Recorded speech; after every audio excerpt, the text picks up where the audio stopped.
Grand rising, grand rising, grand rising, everyone. Happy Friday. Y'all know I know what Friday is. Okay. I may not know any other day, but I know Friday. Hey, Miss Dolores. Hello there. Hey, Evangelist, I had messaged you just to check in on you to see how you were doing. I don't know if you had seen it, and your shirts have been shipped off. So you should be receiving them very soon. Okay. Um, Lolita, hello there. How are you? Hello, hello, hello. Robin, hey Teresa, hello. Yeah, I know Friday. Y'all know I know me some Friday. And my schoolwork is almost done for this week. It's almost done. I'm gonna have a really busy June, y'all. I'm just gonna put everybody on that right now. As you guys know, I have the Royal Empire cruise that is coming up. So I am having to make merch for this entire trip. I'm also planning things, food and rest and food menus and all this different stuff before my cruise in July. So my scheduling is going to be slightly off just a bit because of that. I'm just going to put y'all on that right now, and then I also still have school going on. So and then I also have Savage Royalty merch that is supposed to be dropping next month, okay? At the end of next month. So just to let you guys know before we get into June, that's June is going to be a little bit sticky, and this is for all platforms. It's going to be a little sticky for you guys because of what I have going on. Okay.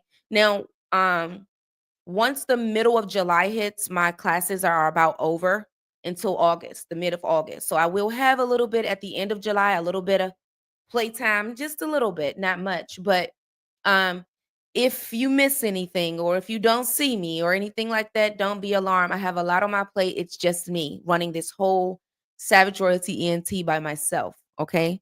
So I can only do so much. Hey, Monique. Hello there. How are you? Hello, hello, hello. Elizabeth. Hello there. Don't forget, y'all, we do have this month's $100 giveaway for this month that is going on right now, exclusively only available on Spaces by Wix. All you have to do is start a conversation. And I don't know if you guys have been paying attention to Miss Dolores, but I think that's who's going to be our winner this month. And I'm going to tell you why. Because she has made a post almost every day this month. Okay. She has made a post almost every morning. And then sometimes after each show, she has made a post. If she doesn't win this month, I know something is up. Okay. If this lady don't win the way, because she has definitely been doing her big one in the Spaces. If you guys do want to get on the Spaces by Wix, it is exclusive for all my royals that really like what I do, that really likes to stay updated with everything that I have going on. You can simply download Spaces by Wix. You can search Savage Royalty Entertainment and put in the code A59TEA, which is right here in the scroll below. Okay, or you can go to my YouTube, True Crime with Savage Royalty, and you can click the community tab, and then you will be able to see the link for you to join, and then you just put the code in, and you'll be in that way. Okay. She deserves, Miss Dolores deserves it this month. I swear. She's really been going hard. Hey, Yolanda. Alrighty, y'all. Another day, another Diddy. Diddy done it. Diddy did it. Diddy do it. Diddy done. Okay. We're back with that today. Another day. All right, let's get started. Now, if you guys had missed day 8, okay? If you have missed day 8, we're about to day 9. I'm sorry. If you have missed day 9, I'm going to go over everything that has happened in day 9. And then after here on YouTube, we're also going to go over what's happening today. So yesterday, Kid Cudi did testify. Kid Cudi kind of drove the fence a little bit. I felt like that he could have done a little bit better. He is getting attacked on social media right now with many people calling him a snitch. And I need to put this on the floor. You cannot ask, okay? You cannot ask law-abiding citizens to accept street code. I need all y'all street people to understand. Law-abiding citizens does not have the responsibility to uphold y'all street code. We have jobs, we have careers, we have kids, we have families, we have bills, we have all these different things. So you cannot force us to adjust to y'all. We're not in the streets, okay? We're not there. So we don't have to abide by that. So if he got up there and told what he felt like happened, that's his business. We're talking about Kid Cudi. Kid Cudi does not make music about gangsters, killers, and drug dealers. That is not what he make music about. Okay, he does not make music about shooting people and drugs and this, that, and the third. That is not what his music is about. So that lets us know that Kid Cudi is not in the streets as y'all are wanting him to stick to this whole street code and things of that nature. He does not have to do that. Stop thinking that law-abiding citizens have to stick to y'all code. We're not doing that. We're not throwing away our lives for y'all code. I'm sorry. So whatever he got up there and said is what he had to get up there and say. Now, do I think that Kid Cudi could have said more? Absolutely. Do I think that he backed down just a little bit? Absolutely. I think what Kid Cudi did yesterday is he threw both of them under the bus. He threw Diddy under the bus and he also threw Cassie under the bus because basically what he said was she played us both. You know, she lied to me and she told me she was done with Diddy. She wasn't. And Diddy found out and here we are. Okay. So let's get into what happened yesterday. Lolita, thank you so much. And if you haven't done so already, please make sure that you like this video. If you like this video. Okay. Please, please, please. Alrighty. Now, as you guys know, Diddy is currently right now on trial for the RICO. He's RICO, racketeering, and all this type of stuff, coercion, bribery, drugs, and then with the side of domestic violence, which he's not being prosecuted for, and a little bit of sides of freaky, which of course they cannot prosecute him for. And then you also have sex trafficking, which he is on trial for. So in this day 9, the government had continued to present their testimonies, which was designed to prove that Combs' actions were not isolated, okay, but they were a part of a systematic criminal enterprise. So as I did go over yesterday on the Beagle side of things, that there's a few things that needs to happen within RICO. They have to show that Diddy has participated in any form of RICO activities over a span of 10 years continuously. They also have to prove that he has done at least 2 RICO acts, i.e., murder, bribery, sex trafficking, any of those things. They have to be able to prove at least 2. So what the prosecution did yesterday is that to show that this is a reoccurring activity, okay, that he has done over a decade, which was their focus yesterday, okay? So in the morning, you had George Kaplan. He did testify about the abuse and drugs as well. And then midday, you had Kid Cudi, who testified about the alleged break-in and arson, as well as the threats that was connected to his relationship with Cassie Ventura. And then in the afternoon, you had Mylah Morales. Okay, she also had testified about Ventura's injuries, as well as fear that was following a 2010 hotel assault. Now, Kaplan did confirm that the behavior did include physical violence towards multiple women, and Kid Cudi had alleged that there was some arson that happened, a home break-in shortly after Combs had learned about his relationship with Cassie, and then the hotel records that were submitted into evidence that did include some notes flagging Combs' behavior, which is the excessive damage and the oil usage. So what is coming out is that a lot of times when Diddy goes stay at these hotels, they're saying that there's a massive cleanup that has to happen in his room. From the walls to the sheets to the kitchen to the bathrooms to the floors need to be viciously cleansed after Diddy leaves. So that is what they talked about yesterday, okay? Now, when it comes to the details of Kaplan's testimony, these are the key points that came out yesterday. First, you have this one incident where Combs had a private jet in 2015. Hey, Philly, Combs had a private jet in 2015, and Kaplan saw Combs standing over Ventura and holding a rock's glass or whatever, some form of glass. And Ventura was also on her back and her legs was in the air as he was holding this so-called rock glass, okay, while she was trying to defend herself and the glass had broke. He also heard screams. Isn't anybody seeing this? Basically, Cassie saying, is somebody going to help me? I know y'all see this going on and nobody's going to help me, which has been something that has been very consistent throughout this trial, with many people saying that when Cassie is being abused, everyone just looks around as if it's just normal activity around and don't nobody move, don't nobody gets hurt. This is just Diddy being Diddy. Then he also spoke on the second incident where Combs at Combs' Miami home, okay, where they are also saying that there was Combs hurling some green apples at some point in time at another girlfriend. Now, they didn't say who this other girlfriend was. So Kaplan said that he called the atmosphere very violent but terrifying as well. Thank you, Sandra. So in incident 3, later on, Kaplan had also saw Ventura crying on a bed with visible bruises on her. And as you guys know, earlier this week, they did release some of the bruises that Cassie has had over her, on her body and things of that nature. I don't know if it came from this specific incident, but we have seen some evidence with her having bruises on her body. So Combs had ordered him to purchase some anti-swelling agents for Cassie. So Kaplan had admitted to purchasing some MDMAs for Combs on 2 occasions and said that his job included cleaning hotel rooms, often removing liquor, baby oil, candles, and unknown substances, drugs. As you guys know, Diddy loves a good high, okay? And that's something that has also been consistent.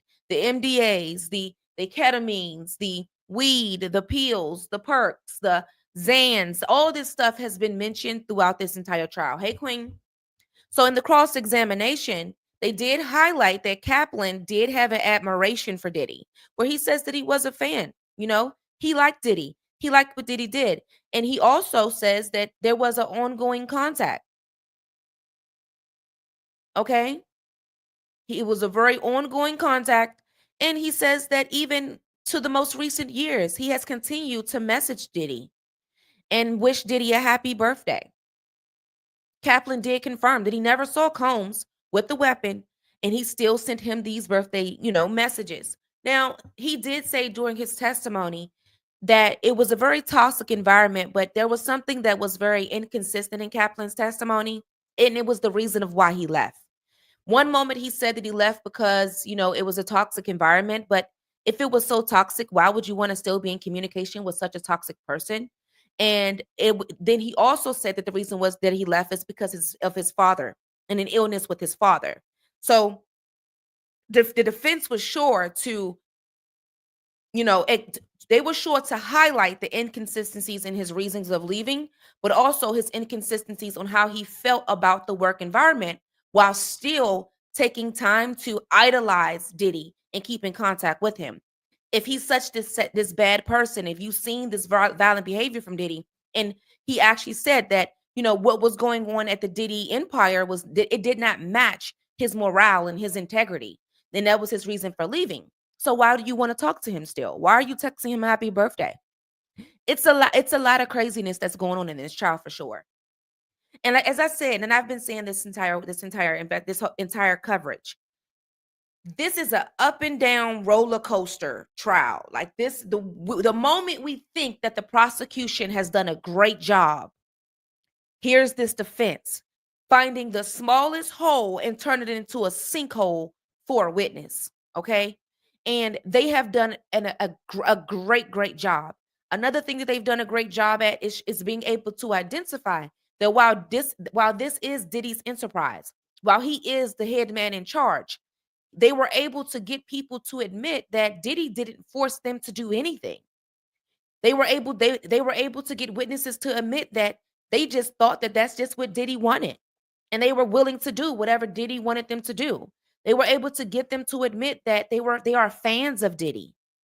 They love how he conducts business. So when you have witnesses saying these types of things on the stand, it makes the jury look like, okay, are these people victims? Or these are people who simply had a bad relationship fallout with Diddy, and they stop idolizing him and then begin to see him for the monster in which he is. What is this here? That's what that allows the jury to see. In the defense, it kind of gives them a little bit of leverage when they do that. Not much, but a little bit. So when it comes to Kid Cudi, so Cudi had described his disturbing escalation of behavior following his relationship with Ventura. So Ventura had called him distressed on December of 2011, saying that Combs had discovered that they were in a relationship. Now, a Combs employee, Capricorn Clark, had told Cudi that Combs had broken into his home, and security cameras were also moved, gifts were opened, and his dog was locked in a bathroom area. So he had filed a police report and also began to avoid contact with Combs. But in January of 2011, which is about a year later, about a month later,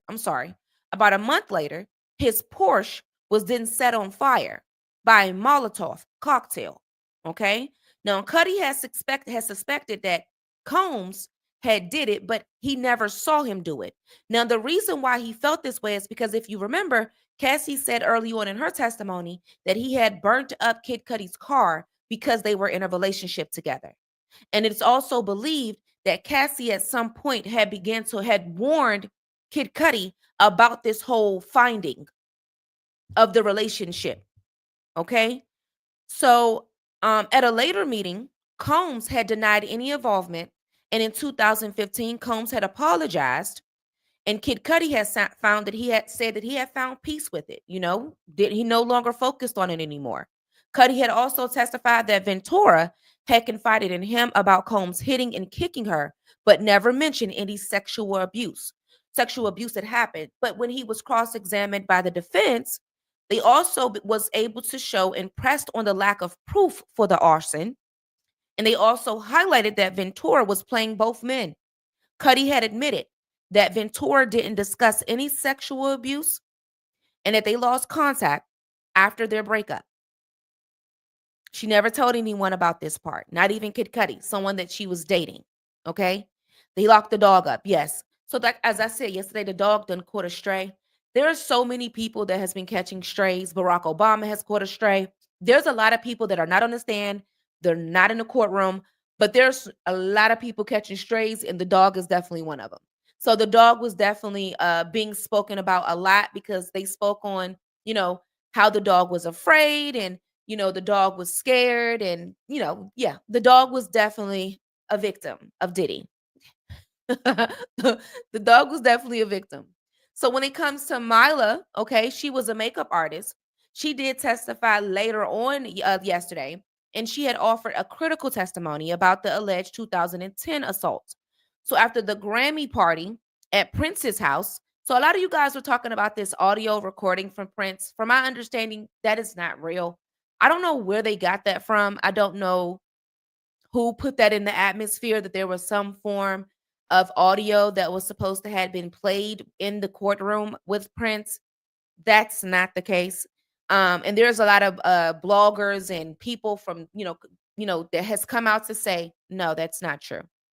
So after the Grammy party at Prince's house, it is said that Mylah and Ventura had returned to their hotel room. Combs had entered and closed the door, and Mylah had heard screaming. Ventura had emerged with a swollen eye and a busted lip and head injuries.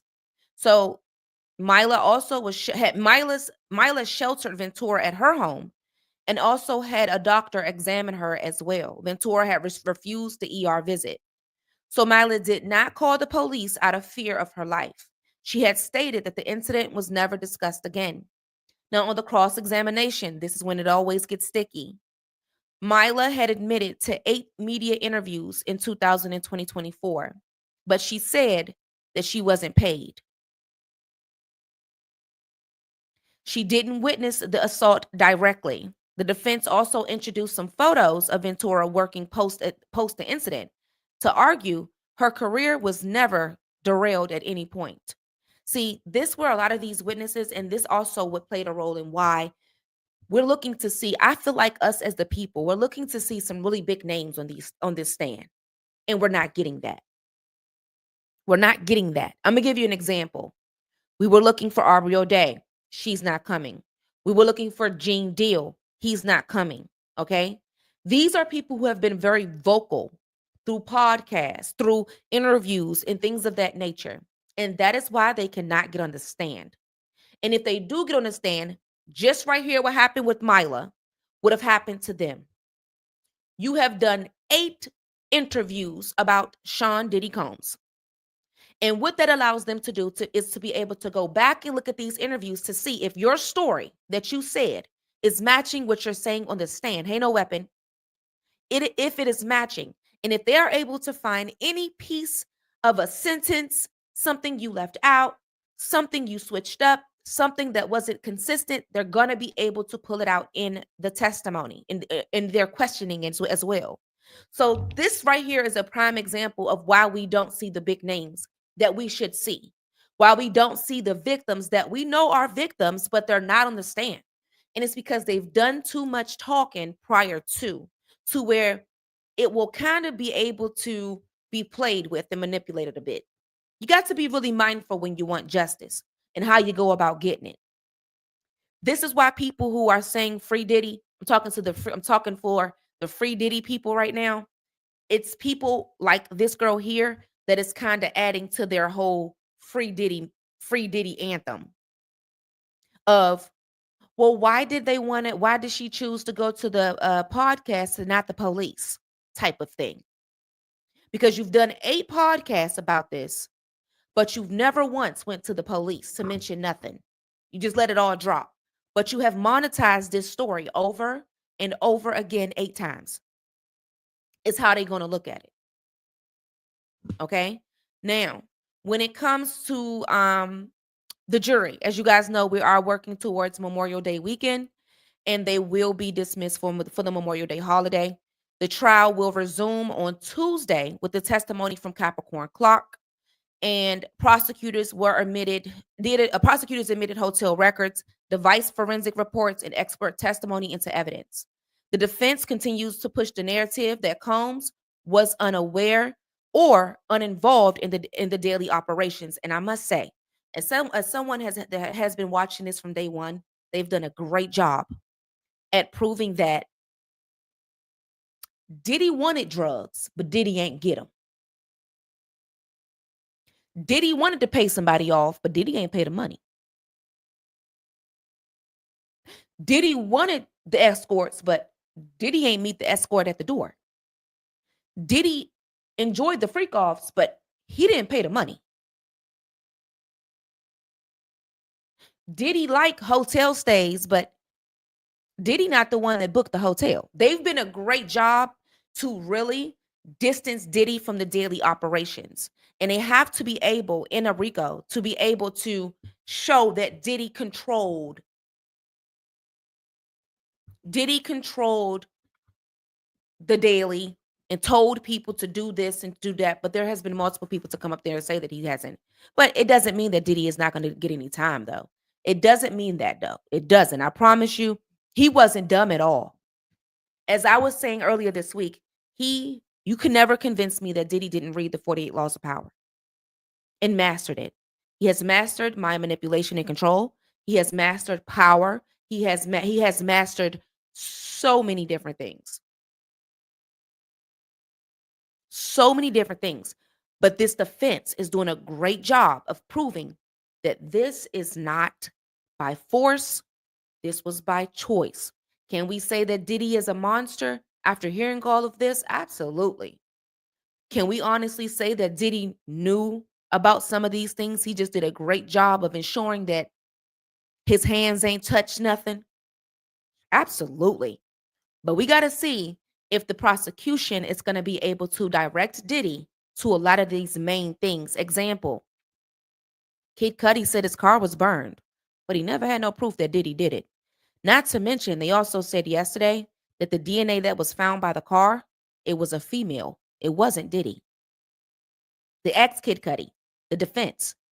Did you know that there was DNA taken from the car? He said, no, they never got back with me. Did you know there was a female DNA on the car? No.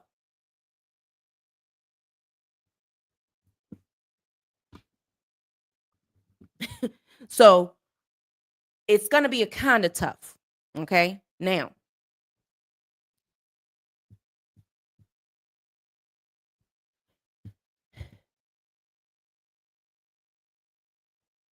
the freak offs and narcotics by choice. Yeah, that's what the freak offs and the narcotics are definitely by choice. 100%. 100%. 100%. I really think that Diddy just has done a great job of protecting himself. He didn't protect those around him like Cassie. So that's why we're able to see that Cassie was a power player in a lot of things, because he threw her to the wolves. If you want to be honest, he threw her right to the wolves. And because she was young, immature, and blind to the fact of power, she played right into it. She played right into it.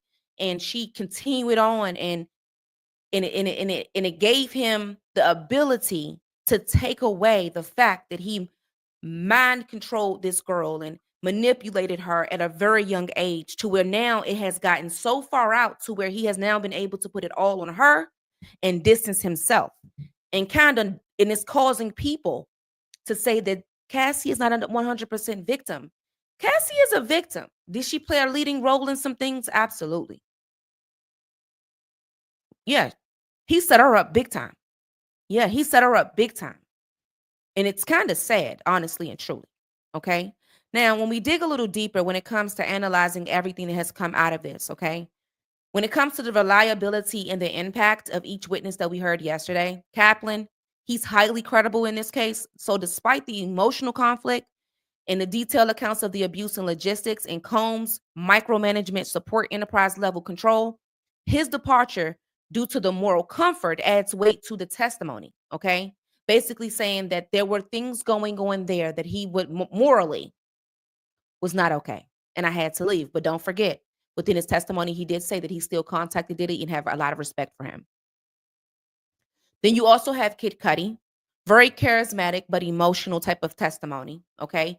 And what his testimony did, which is always great in the courtroom, is he was able to pull at the emotion at the jury with fear and let them see how um people can be intimidated by Diddy. So he did a really great job at that. A really great job. So he talked about the property damage and then also the things in which Cassie Ventura had did and how she lied. Um so he did lack direct evidence though. Again, they don't have proof that it was Diddy that did the fire. The timing and the pattern also align with the Rico narrative. You know, the Molotov and the intimidation and things of that nature. That's what they're talking about. Now, when it comes to Mylah, firsthand account of Ventura's physical injuries. Okay. She also had some post altercations with Combs. Though she didn't witness the violence, her credibility was bolstered by her long-term relationship with Ventura and her clear fear of retaliation. So because she's around Cassie and she's known Cassie for an extended amount of time, as again, they must be able to show that there has been a pattern of intimidation, a pattern of bribery for at least 10 years. So what her testimony has done was able to give us the capability to see that this has been a long tenure of abuse and control, a long tenure of domestic violence, a long tenure of intimidation, a long tenure of, all these different bribery tactics in which Cassie had alleged. That's what she was able to do to add to that part of the RICO. So her testimony was pretty good yesterday. Now, the prosecution's strategy so far, they have used multiple witnesses to be able to show a consistent and credible report of violent behaviors. They do have a leverage when they're saying that Combs do have a control mechanism, i.e., aliases, hotel staff instructions, employee involvement, and this shows premeditation as well. And this also shows the entire RICO enterprise. In order for there to be an enterprise, there must be some form of organizational setting. So with him having all the employees doing certain things, and you have your cleaning crew, you have your security guards, you have this, that, and the third, and they all are taking part in your RICO crimes, that is where the enterprise kicks in. And then you also have they have already had the witnesses from yesterday to corroborate Cassie Ventura's earlier testimonies with the outside witnesses who had also nothing to gain from this. They haven't received any money. They haven't been, coerced in any type of way. He kept his hands real clean for sure.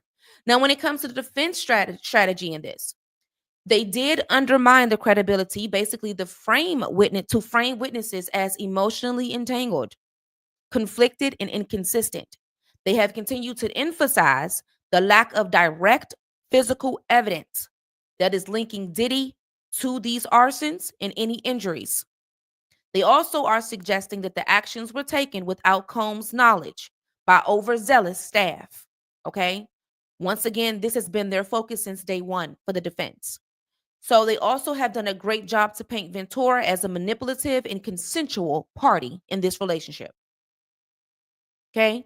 Done a great job at that. Now, the remaining questions so far is Will Capricorn Clark. Okay? Her up and coming testimony to confirm if Combs had used any form of intimidation or anything like that, which she had done already. And then there's some things that could be coming later after the Memorial Day stuff. But for so far, this is where we're at right now for the Diddy. Okay? He let staff do all his work. He did. This goes to show you that as long as you got money, you can get whatever you want, do whatever you want. You can convince people to throw their whole life in the trash if you wanted to. You can convince people to assist you with bribery, intimidation, murder, coercion.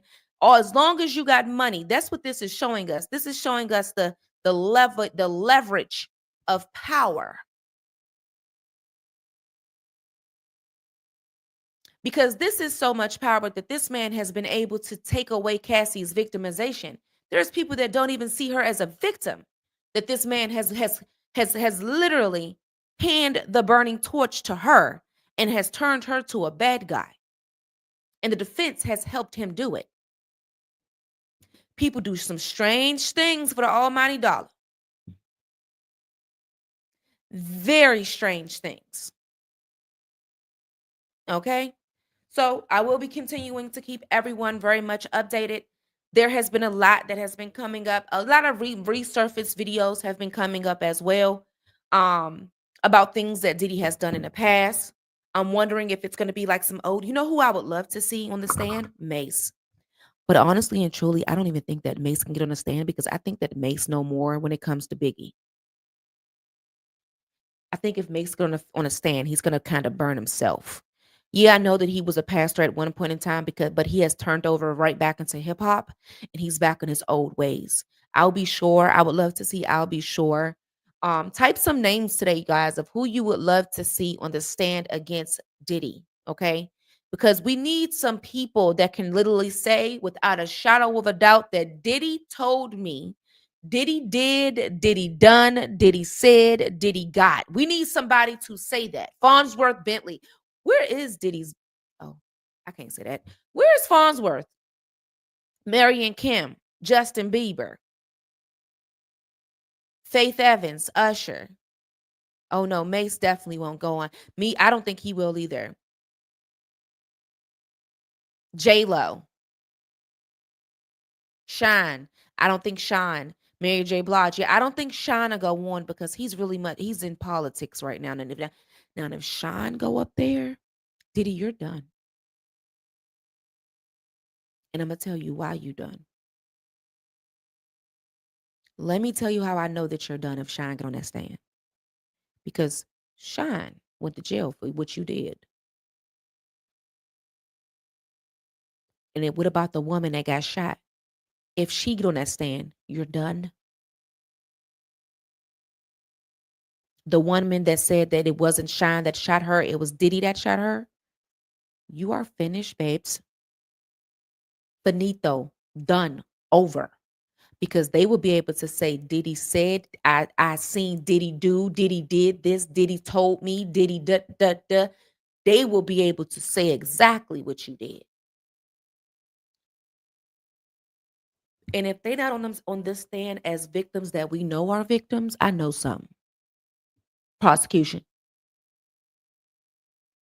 As they're saying victim 3 is currently missing. They don't know where she at. Yes, please like this video if you like this video. Like this video. Okay? Please, please, please. Is there anybody Diddy hasn't victimized? Yeah. Yep. There's only one person. And I think she's lucky. And it's because she just got here on earth. And that's baby love.